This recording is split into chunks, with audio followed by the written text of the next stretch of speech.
Un phénix de feu se retrouva piégé dans un filet de fer. Un homme s'apprêtait à l'offrir au roi lorsque l'oiseau sacré implora sa clémence, une larme brûlante coulant de ses yeux. Ému par sa détresse, l'homme libéra le phénix de sa prison métallique.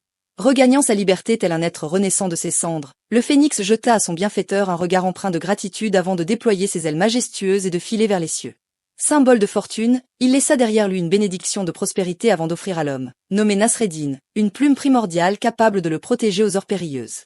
Faute de rapporter le phénix, Nasreddin fut emprisonné. Lorsqu'il exhiba la plume comme preuve, celle-ci apparut terne et déchue, plus vilaine qu'une plume de poulet, provoquant l'hilarité générale.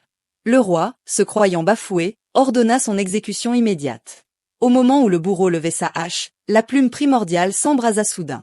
Tous levèrent les yeux, le phénix, ayant perçu le danger, arrivait en un tourbillon de flammes. Se posant au-dessus de la ville, il enveloppa les lieux d'une chaleureuse lumière. Convaincus enfin, les habitants acclamèrent Nasreddin en héros.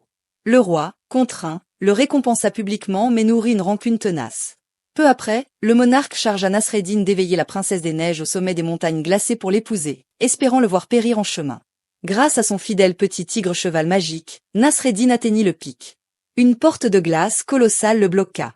La plume primordiale s'enflamma de nouveau, traversa la porte qui se liquéfia instantanément en torrent. Le petit tigre cheval, emporté par les eaux, gela en une boule de glace coincée dans la falaise. Nasreddin pénétra dans le palais de cristal et découvrit la princesse endormie. La plume la réveilla, mais apprenant qu'elle devait épouser un vieillard d'Hécati, elle refusa avec véhémence et entraîna Nasreddin dans un saut périlleux du haut des falaises.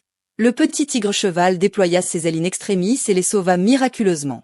Ramenée au palais royal, la princesse refusa l'union, exigeant la bague cœur de l'océan de son aïeul.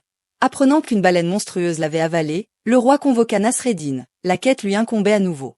Chevauchant son tigre cheval au-dessus de l'océan infini, Nasreddin fut désarçonné par une nuée de mouettes. Lorsque sa monture le hissa hors des flots, ils découvrirent, surgissant des brumes, une immense baleine enchaînée à la surface de l'eau.